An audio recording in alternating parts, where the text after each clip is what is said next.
Assalamualaikum warahmatullahi wabarakatuh. Alhamdulillah wassalatu wassalamu ala Rasulillah wa ala alihi wa ashabihi wa man walah, amma ba'd.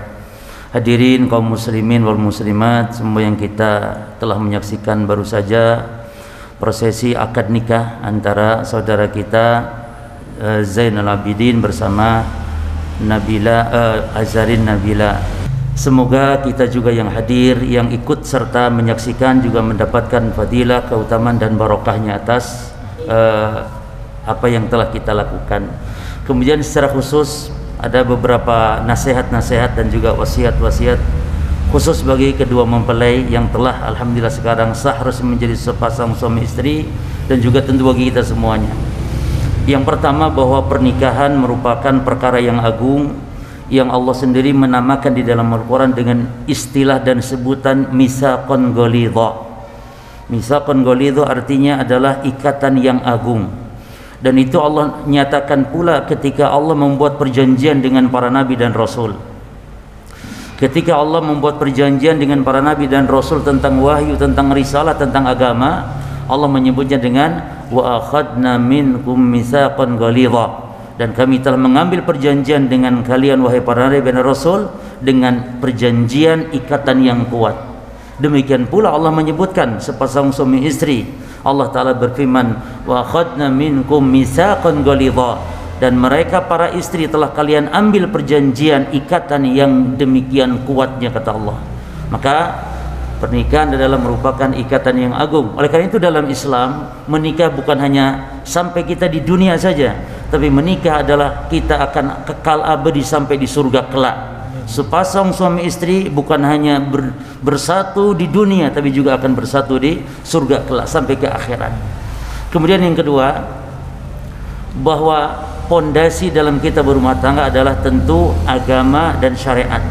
Karena rumah tangga yang dibangun di atas dasar iman, amal soleh, adalah rumah tangga yang akan mendatangkan kebahagiaan, ketentraman, rumah tangga yang sakinah, yang mawaddah, yang penuh dengan rahmah.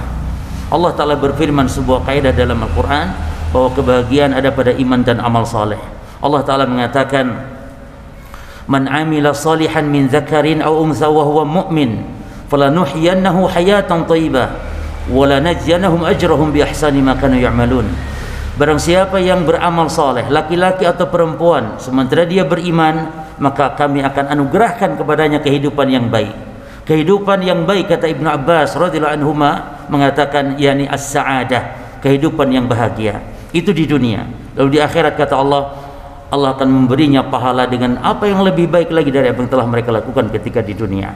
Maka iman dan amal soleh landasan daripada rumah tangga kita. Lalu niatkan dalam berumah tangga yang pertama dalam rangka ittiba kepada para rasul seluruhnya, termasuk junjungan kita Nabi Muhammad SAW. Nabi mengatakan an-nikah sunnati faman raghiba an sunnati falaysa minni. Nikah adalah sunnahku, dan siapa yang membenci sunnahku, jadi tidak mau menikah, maka bukanlah golonganku. Lalu yang kedua, niatkan nikah agar kita untuk menyempurnakan agama. Karena seorang muslim tidak akan sempurna agama kecuali dengan menikah. Rasulullah SAW mengatakan idza tajawajal abdu, sungguhnya hamba apabila menikah faqad istakmala nisfal iman, maka dia telah menyempurnakan separuh agama, separuh keimanan. Falyattaqillah fi nafsil baqi, maka bertakwalah kepada Allah pada sebagiannya yang lain. Maka dengan menikah berarti telah sempurna separuh dari agama, tinggal kita menyempurnakan separuhnya lagi. Kemudian yang ketiga, niatkan dalam menikah adalah dalam rangka iksar umatil islamiyah, agar memperbanyak umat Islam, memperbanyak umat Nabi Muhammad SAW. Maka Nabi memerintahkan kita untuk mencari istri, agar istri yang banyak melahirkan anak, istri yang subur kandungannya. Nabi mengatakan tazawwajul wadudal walud fa inni mukatsirun bikumul umam yaumil qiyamah. Nikahi wanita-wanita itu yang subur, penyayang lagi subur, banyak anaknya, karena aku, kata Nabi, akan berbangga-bangga dengan nabi-nabi yang lain tentang banyaknya umat pada hari kiamat. Maka disunahkan berarti setiap umat Islam harus memperbanyak anak keturunan, dan wasilahnya adalah dengan menikah. Lalu juga dengan menikah niatkan kita untuk memperbanyak amal saleh, karena dengan menikah kita akan saling kerjasama dengan istri, saling kerjasama dalam sebuah keluarga kecil kita untuk menambah ganjaran dan pahala. Nabi SAW mengatakan tentang nafkah, siapa suami yang beri nafkah kepada istrinya maka hakikatnya dia bersedekah. Nabi SAW mengatakan, innaka lan tunfiqu nafaqatan illa ma ujirta ilaiha. Tidaklah engkau menafkahkan suatu nafkah kepada anak istri atau kepada siapapun yabtagi biha wajh Allah, yang dengan itu engkau mengharap wajah Allah, illa ujirta ilaiha, kecuali Allah akan membalasnya. Dengan syarat kita mengharap wajah Allah dengan kita memberinya nafkah. Lalu kata Nabi, hatta ma taj'alu fi imra'atik, sampai-sampai apa yang kau suapkan ke dalam mulut istrimu. Yani apa yang kita sedekahkan, apa yang kita berikan kepada keluarga kita, itu termasuk di antara sedekah. Bahkan sedekah yang paling afdal.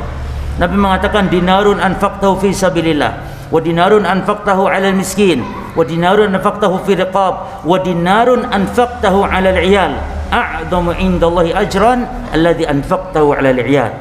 Kata Nabi, uang yang kau belanjakan di jalan Allah, harta yang kau belanjakan untuk fakir miskin, harta untuk membantu orang miskin, kata Nabi, dan harta yang kau belanjakan untuk anak istrimu lebih besar di sisi Allah ganjarannya, yaitu harta yang kau belanjakan untuk anak dan istrimu. Maka kalau kita niatkan mengharap wajah Allah, semua yang kita nafkahkan akan menjadikannya nilai ibadah.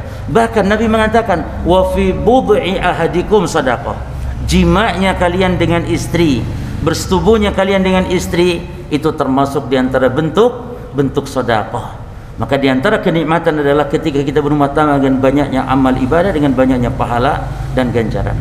Lalu orang yang menikah, Allah akan memberikannya kekayaan, kecukupan. Maka kita berharap dengan kita menikah, sehingga semoga Allah memberikan kepada kita kekayaan.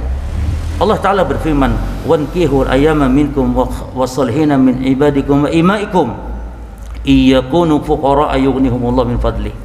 Kata Allah, nikahkan orang-orang yang lajang di antara kalian, budak-budak kalian yang soleh-soleh, nikahkan. Karena siapa yang fakir di antara mereka, maka Allah akan memberikannya kekayaan. Yughnihumullahu min fadli. Allah akan memberikan kekayaan dari karunia-Nya apabila dia menikah. Makanya Umar bin Al-Khattab radhiyallahu anhu sampai mengatakan, ajaban lil muslim lam yatlubil ghina bijawaz. Aneh dan heran orang Islam yang tidak mencari kekayaan dengan cara menikah. Lalu kemudian yang terakhir, bahwa menikah yang dengannya akan digunakan kebahagiaan adalah apabila terpenuhi 3 syarat ini. Yang pertama, tunaikanlah hak Allah dan Rasulnya. Ini tegakkan rumah tangga di atas iman dan amal soleh. Yang kedua, masing-masing harus memberikan hak, baik istri terhadap suami dan pula sebaliknya. Dan di antara hak terbesar bagi seorang istri, di antara kewajiban terbesar bagi suami adalah mempergaulinya dengan baik. Allah Ta'ala mewasiatkan, wa'ashiruhunna bil ma'ruf, dan pergaulilah istri kalian dengan cara yang baik. Maka ini yang paling utama, bahwa kita adalah merupakan pemimpin bagi istri kita. Ar-rijalu qawwamuna 'ala nisa, laki-laki adalah pemimpin bagi kaum wanita. Dan di antara hak yang terbesar bagi suami, kewajiban yang terbesar bagi para istri adalah mentaati suami. Tidak ada kewajiban yang paling agung bagi para istri setelah menikah, setelah iman kepada Allah dan Rasul, kecuali mentaati suaminya, bahkan mengalahkan ketaatan kepada kedua orang tuanya sekalipun. Maka Nabi SAW memerintahkan kepada para istri untuk mentaatinya. Sampai-sampai kata Nabi, "Lau kuntu amiran ahadan an yasjuda li ahadin la amartu maratan tasjuda li zawjiha." Seandainya boleh aku perintahkan manusia sujud kepada manusia, maka yang akan aku perintahkan adalah para istri untuk sujud kepada para suaminya, karena besarnya hak seorang suami di pandangan atau di mata istrinya. Maka tiada yang paling besar keutamaan bagi seorang istri kecuali setelah taat kepada Allah dan Rasul dengan mentaati suaminya. Kemudian wasiat terakhir adalah bahwasanya setiap kita adalah pemimpin yang akan dipertanggungjawabkan kelak di akhirat. Suami adalah pemimpin atas keluarganya, dan begitu pula istri adalah pemimpin di dalam kehidupan rumah tangganya. Maka semoga Allah Ta'ala menganugerahkan kepada kita kebahagiaan setelah kita menjalin pernikahan, setelah sah prosesi ijab kabul ini, dan semoga rumah tangga kita kekal abadi sepanjang hayat kita, bahkan sampai kita dikumpulkan di surganya kelak.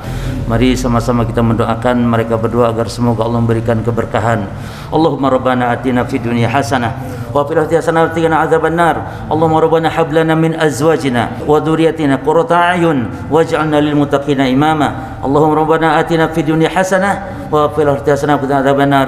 Barakallahu wa baraka alayka wa jama'a bainakum fi khairin wa sallallahu alaihi wa sallam Muhammadin. Wassalamu alaikum warahmatullahi wabarakatuh. Waalaikumsalam.